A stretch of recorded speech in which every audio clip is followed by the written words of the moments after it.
feels good. Oh yeah, it's a big one, boys.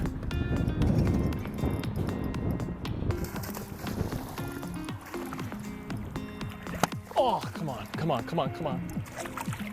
Nice, nice. Up, guys. Makes me happy. Bingo!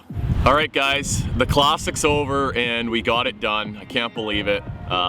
What a experience, and sort of ended it doing it the hard way on day 3. The fish just got real hard to catch, but yeah, it was a fun weekend. Got to fish probably my favorite way, if I could pick a way to fish against all these guys. So very similar to 2021, 4-inch Z-Man jerk shad. And that one doesn't look super pretty right now, but that's straight off the rod I was using yesterday. That's the exact bait that I caught the 2 fish on. And you know, the Smeltonator jig head that my friend makes, it's a perfect jig for this technique. You can see the nice eyes on it, very realistic. 2/0 Gamakatsu hook. And that's the 604, a little bit heavier gauge, so you know, you can pull on them and you're not going to open it up. And then the bait itself, that Z-Man jerk shad, the Elastec is buoyant, and that helps when this bait's sitting in the water. It helps keep it horizontal, so you know, just looking natural. And then the other very important thing is you want that knot to always be totally vertical like that. Sometimes when you catch a fish or you miss a fish, the knot will slide up to the front and you got to fix it, or the bait will sort of sit like that.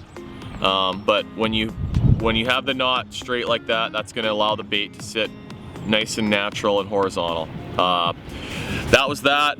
As far as the rest of my setup, I'm spoiled getting to use these beautiful NRX Plus rods, but that's an 872, a 7.3 medium action, Shimano Stella reel, 10-pound Power Pro, and then a 10-pound Shimano Mastiff fluorocarbon leader. And that was pretty much my setup. I did put 8 on one rod yesterday just because, like, I knew these fish were kind of going to be harder to catch, but you know, they just. So the first day I caught them pretty quick, and it seemed like if you could find these fish where they hadn't seen your bait yet or didn't know something was up, they'd bite, and they were pretty easy to catch. Day 2 it got quite a bit harder, and then I knew day 3 was going to be tough, but I didn't think it was going to be as tough as it was.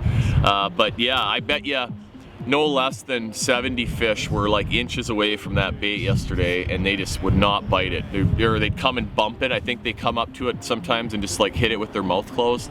But you know, couldn't have did what I did without the Mega Live on the front. You know, it's especially like as both fish I caught yesterday, I actually caught them pitching out away from the boat, and I want to be right on top of them and just hang this thing over top of the fish. But if they hadn't been messed with, if they were fresh, like when I found them in practice, I mean, they would just race up and smoke it. But they just, especially yesterday, as calm as it was, I had to get the bait out a little bit away from the boat, and then, you know, the Mega Live allows you to see fish out in front of you and then also just track your bait. And a lot of times I wouldn't even necessarily see the fish, but I just see a little bump where I knew there was a rock, or and just swim this thing over top of it, and then here they come. They just come, you know, out of the bottom. But yeah, that was pretty much the deal. Both tournaments here, we got 2 wins now, and every fish has been on that bait. And you know, so if you're coming to fish the Tennessee River, or you know, anywhere in East Tennessee, you better get some 4-inch jerk shads from Z-Man and some Smeltonator jig heads. 2 fish today, needs 5 pounds, 4 ounces. 6 pounds, 13 ounces!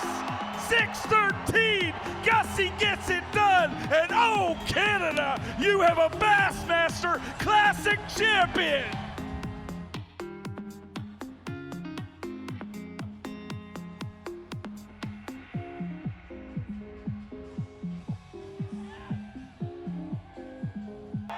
A wire-to-wire win for the Great Canadian Snow Leopard!